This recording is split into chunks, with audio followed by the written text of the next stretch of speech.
remember, Tuesday Spark is about words of information, words of inspiration, and words of insight. Something may be sparked in your mind. Listen, I'm not trying to tell you what to think. I'm just trying to get you to think. So remember, it only takes a spark to light a fire. So let's spark it up. Here are some announcements. So I want you to jot them down so you can keep them in your mind and keep them on your calendar. Don't forget our theme this year is Keep Moving Forward. Also, March is Women's History Month. We don't want to forget it. Women are the greatest. We could not make it without them. Now, we have a 9 a.m. worship service every Sunday morning live. So don't forget to tune in. You can tune in on my Facebook page, the Village Facebook page, our YouTube account, and even on Twitter now. So there's no excuse for you to miss us in YouTube. So 9 a.m., check in with us. We'll be there live. Also, don't forget prayer on Wednesdays. Every Wednesday we pray in the morning at 6:15, and we pray for 15 minutes. So you can join us and get the information from our website on any of our social media platforms. And we want you to join us for that. Also, Wednesday night we do Bible study, which is our teaching series. We're teaching on the book of Esther. Book of Esther is a phenomenal book, and it's really dealing with two women who are really the central figures. I don't think it's Mordecai, in my estimation, in this saga. And one is Vashti, one is Esther. So join us and find out what we're talking about. That's 7:30 on Wednesday nights. Also, I want to thank all of you for coming out on last Sunday and being a part of our Palm Sunday Drive Up service. Thank you so much for your support and for being there and just making it a wonderful day. Don't forget, this coming Sunday is Resurrection Sunday, we call Easter. It's a special time. Yes, unless something happens, we'll be doing it virtually, but you'll have a great time and a great message, and it's an opportunity for you to think about this sort of seminal day in Christianity with Jesus being raised from the dead. Now I want to thank all of you for your financial support and your prayers and your encouragement, and thank you for giving through Givelify, through our Cash App, and we are so grateful. Remember, all of your gifts are tax deductible. I want to thank you for understanding that we are in the business, our ministry of touching lives. It's not just about the brick and mortar. It's about us reaching out to people. Thank you. Tonight I want to start a mini-series called Black is Beautiful, the influence of fashion. Yes, you got that right. Black is beautiful, the influence of fashion. Fashion seems to speak a language that somehow connects you to your personality, to the era or the times in which you are living and making history. And it says something too about the people who adorn the clothes that catch our eyes. I want to begin this conversation about beauty and fashion and culture and colorism. It's very important that we think about that. What I mean by colorism, it's sort of a sub kind of category that happens within a culture where we talk about the color of someone's skin, or like in India, they may be as dark as I am, but in Bollywood, as they call it, the actors or actresses they promote more are the ones who are lighter, and that becomes a problem. Also, where did you get your concept? And I want you to talk to me tonight. You can, on that bar down where it says notes, or you want to make a connection to me, you can just send me some comments. Where do you get your concept of beauty? Where does it come from? How have you defined beauty for you and in your life? Tarnisha C. Ford, in her book Liberated Threads, Black Women's Style in the Global Politics of Soul, Gender and American Culture, she talks about beauty and style of Angela Davis. Angela Davis, the former member of the Black Panther Party, civil rights activist, scholar, writer, professor, who, when you go back and look at her older pictures, she donned this magnificent afro. I mean, it was like so finely coiffed. It was beautiful.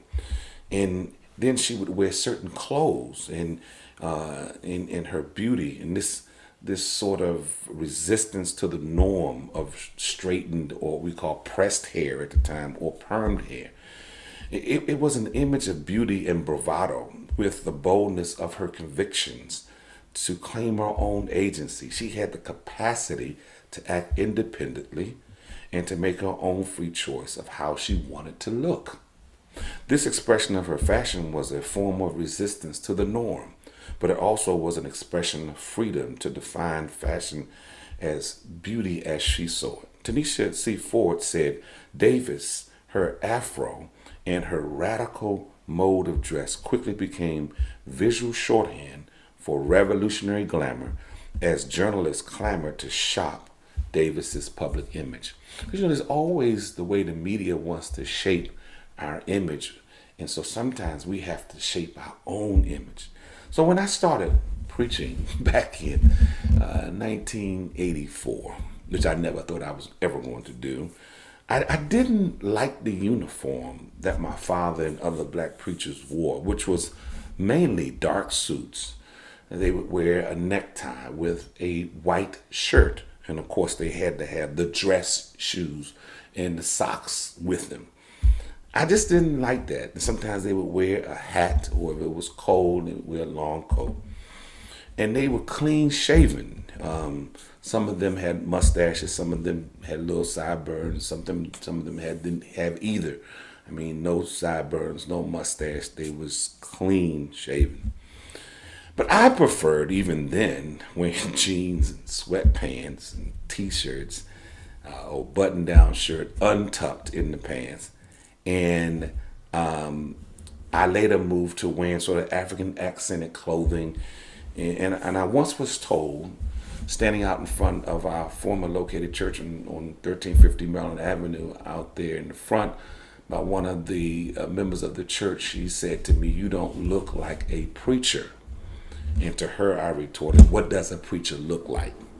And even then, I wasn't giving it a lot of thought. I wasn't really trying to make a statement, but I guess I was, because I'd kind of resisted to wearing this traditional uniform of, it's a dark colored suit with a white shirt and a necktie, and walking around constantly in this kind of dress. And then even later on, as robes and all that kind of stuff. I do own them, but I never really felt comfortable wearing those things.